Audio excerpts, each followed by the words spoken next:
Hi, welcome to First Editing. I'm Joellen, and today we'll be talking about memoirs and autobiographies. So, while both genres describe someone's life from the first point of view, there are actually important differences between these two different writings. So, before we get into that, though, let's go over all the major similarities. So, both genres are nonfiction, both are written by the author about the author, and both use the first point of view perspectives. So, such as I thought, I went, I said, and so on. So, autobiographies can sometimes use the third point of view, but it's quite rare to see this method of narration nowadays because writing is in the first person generally makes the story more personal. So, now let's talk about all the differences between a memoir and an autobiography. So, first of all, what is a memoir?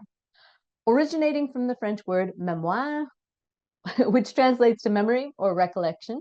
And memoir is a nonfiction piece of work, and it focuses on the author's subjective memories of a specific time period in their life. And the most important element here is subjectivity. Memoirs are based on emotion. They try to capture a person's own experience of past events, which means that while memoirs do attempt to be factually correct, the main focus is on the perceptions and the feelings. And memoirs can also have a very flexible structure because they're highly creative pieces of work. So you can have a chronological narrative, or you can jump between different times and places depending upon your perception of the past. And it's really up to the author how that is done. It's also important to keep in mind that although a memoir is nonfiction, it does rely on the power of storytelling and narrative structures to immerse its readers and make for a good story. So, for example, there should be some sort of conflict, just like in any fiction book. And an autobiography is slightly different. Autobiographies usually follow a chronological structure, and that covers everything from the author's childhood up until the point of writing, which is why they often written in the later stages of the author's life.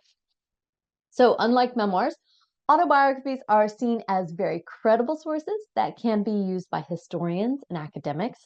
So, it's very important that they are fact checked and that they're more objective.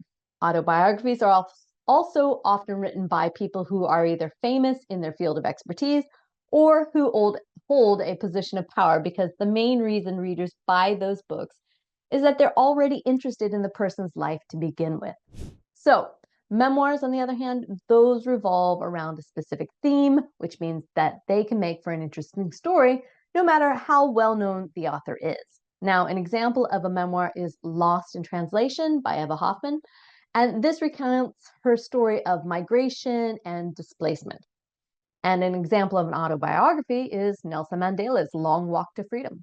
Although it does contain beautiful prose and personal opinions, its main purpose is to bring the reader closer to the objective events of his life, which is why it's different from a memoir. So, before we say goodbye, one last thing to keep in mind is that there's a difference between an autobiography and a biography. As I've mentioned previously, an autobiography are always written by the author about the author, while biographies are written about someone else's life. So that's everything. And I hope you enjoyed this video. Don't forget to subscribe to our channel. And if you have any questions, drop them in the comment section below.